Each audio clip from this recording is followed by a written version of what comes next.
It's week 8. Let's get into your starts and sits, and we'll start off with the quarterback position, and you're going to start Bo Nix this week. Nearly 40 fantasy points last week. What's crazy is that 36 of those points came in the fourth quarter, and now he's got the Cowboys this week. They've allowed 17-plus points to 7 quarterbacks, including 5 who had more than 24 points. So start Bo Nix and start Daniel Jones. I mean, the Jones comeback tour continued last week, scored over 22 fantasy points. He has now scored 22-plus points in 2 straight games. He's got the Titans this week. They just allowed 23.1 points to Drake May, so Daniel Jones is a good start, especially during Buymageddon. A couple of quarterbacks that I'm sitting this week, Tua Tagovailoa. I mean, he's been brutal over the last couple of weeks. He has scored a combined 5.2 points. That's not the average.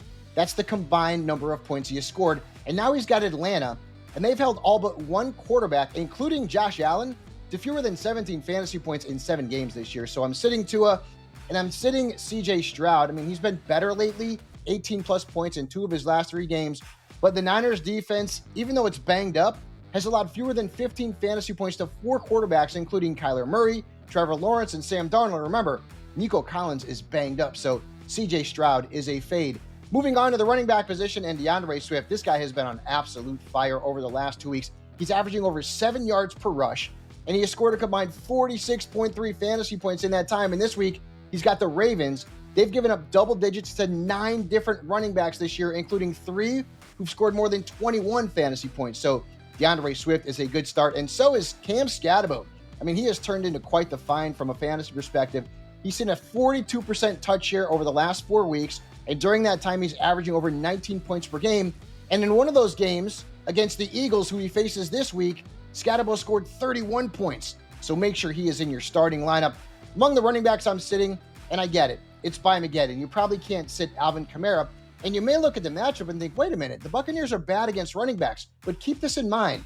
They have faced Christian McCaffrey, Bijan Robinson, Saquon Barkley, and Jahmyr Gibbs. I mean, that's the cream of the crop at running back. They have actually held Zach Charbonnet, Kenneth Walker, and Breece Hall to fewer than 12 points, and Kamara just hasn't been great this year. So if you start him, temper your expectations. And the same goes for Chuba Hubbard.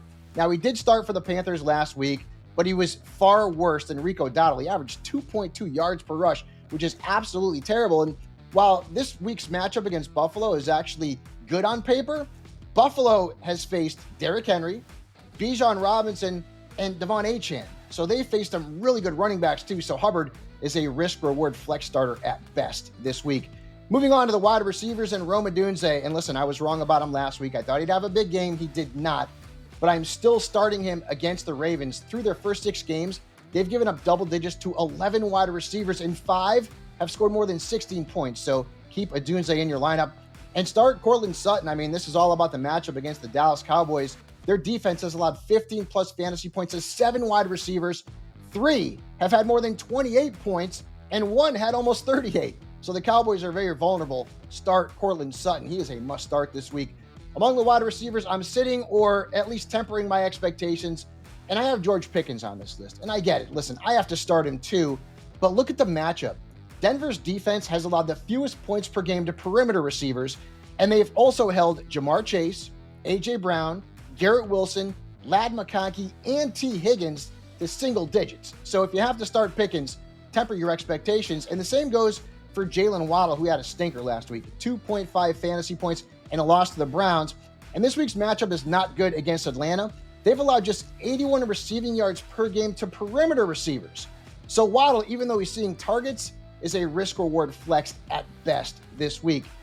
At tight end, I'm going to stick with Tucker Kraft. I mean, this is 3 weeks in a row, and he's been great. Over his last 3 games, 2 touchdowns, nearly 40 fantasy points. He's got the Steelers this week. They've allowed 4 tight ends to beat them for 10-plus points, including 1 in each of their last 2 games. So start Tucker Kraft and start Kyle Pitts. Yeah, I get it. He's tough to trust, but with 6 teams on a bye, you got to play him. The matchup's really good. The Dolphins have allowed 11-plus fantasy points to 4 tight ends, including 3 since week 3. Miami is also allowing 11 yards per catch to tight ends, so Kyle Pitts is worth a look if you need help at the position. A couple of tight ends to fade this week. I'm going to start with Zach Ertz. Now, I told you to play him last week. He had a touchdown. He had a good game, but his numbers have not been as good without Jayden Daniels, and Jayden Daniels is banged up this week, so we could see Marcus Mariota playing against the Chiefs, and their defense has allowed just one tight end to beat them for more than 10 points. So beware Zach Ertz and don't chase the points with Pat Freiermuth. Last week, he had 28.1 fantasy points, but look at his numbers in the previous 5 games, 15.7 points combined. And the Steelers are using basically a 3 tight end rotation between Freiermuth and Jonnu Smith and Darnell Washington. Hard to trust any of them. I am fading Pat Freiermuth.